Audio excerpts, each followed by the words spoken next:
কোনো এজন মহান ব্যক্তিয়ে কৈছিলে, শক্তিৰে কৰিব নোৱাৰা কাম বুদ্ধিৰে কৰিলে নিশ্চয় সফল পাবই। সকলো অসমবাসীলৈকে মোৰ আন্তৰিক শুভেচ্ছা থাকিলে আৰু মোৰ BS মটিভেশ্যনেল এছামিজ চেনেলটোলৈ সকলোকে স্বাগতম জনালোঁ। এখন দেশত এটা ৰজা আছিলে। ৰজাৰ মন্ত্ৰীজনৰ মৃত্যু হ'লে ৰজাজন এখন মন্ত্ৰীৰ উপযোগী হোৱাৰ বাবে এখন সভাৰ আয়োজন কৰিলে। বহু শক্তিশালী ব্যক্তি আহিলে। এজন ব্যক্তি শক্তিশালী নহয়, সিও সভাখনত আহি উপস্থিত হ'লে। শক্তিশালী ব্যক্তিসকলে দেখি হাঁহিবলৈ ধৰিলে। ৰজাজনে সকলোকে এটাকৈ শিল দিলে।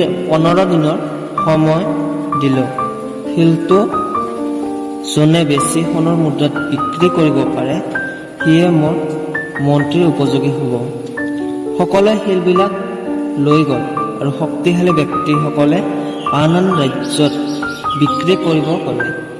ৰাজ্যবিলাকেও শক্তিশালী ব্যক্তিসকলক দেখি হাঁহিব আৰম্ভ দিলে। আৰু যিজন ব্যক্তি শক্তিশালী নাছিলে সি শিলটো ওচৰত থিয় দি ভাবিলে শিলটো কিদৰে বিক্ৰী কৰিব পৰা যাব। ভাবি সি লৈ গ'লে মূৰ্তি তৈয়াৰ কৰা এজন ব্যক্তিৰ ওচৰলৈ আৰু ক'লে, এই শিলটো এনেকুৱা এটা মূৰ্তি বনাই দিয়ক, না অতীতত আছিলে না আপুনিও ভৱিষ্যতত এনেকুৱা শিলৰ মূৰ্তি নিৰ্মাণ নকৰে যাতে। শিলৰ মূৰ্তি তৈয়াৰ কৰা ব্যক্তিজনে মানি ল'লে আৰু মূৰ্তিটো বনাই দিলে। মূৰ্তিটো লৈ এখন সভা গ'লে আৰু সকলো ৰাজ্যৰ ৰজা সভাখনত আহে। এজন ৰজাই মূৰ্তিটো 5টা সোণৰ মুদ্ৰা দিলে। কোনো ৰাজ্যৰ ৰজা এজনে 10টা সোণৰ মুদ্ৰা দিলে। এনে ৰাজ্যৰ ৰজাবিলাকে বহু সোণৰ মুদ্ৰা দিলে, কিন্তু সি মূৰ্তিটো দিয়া নাছিল। আৰু নিজৰ ৰাজ্যৰ ৰজাজনে সকলোতকৈ বেছি সোণৰ মুদ্ৰা দি সেই ব্যক্তিজনৰ পৰা মূৰ্তিটো ল'লে। আৰু 2 দিন পিছত সভাৰ আয়োজন হ'ল আৰু ৰজাজনে সুধিলে, সোণৰ মুদ্ৰাত বিক্ৰী কৰিব পাৰিলে শিলবিলাক। সকলোৱে মনে মনে থাকিলে। সেই সময়ত ব্যক্তিজনে ক'লে, মই 50টা সোণৰ মুদ্ৰাত বিক্ৰী কৰিছোঁ শিলটো আপোনাৰ তাত।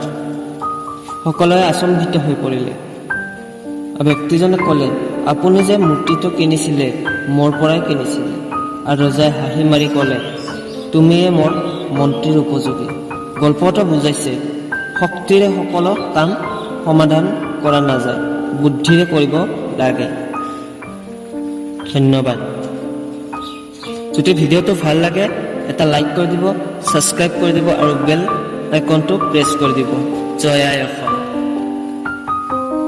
এখন দেশত এটা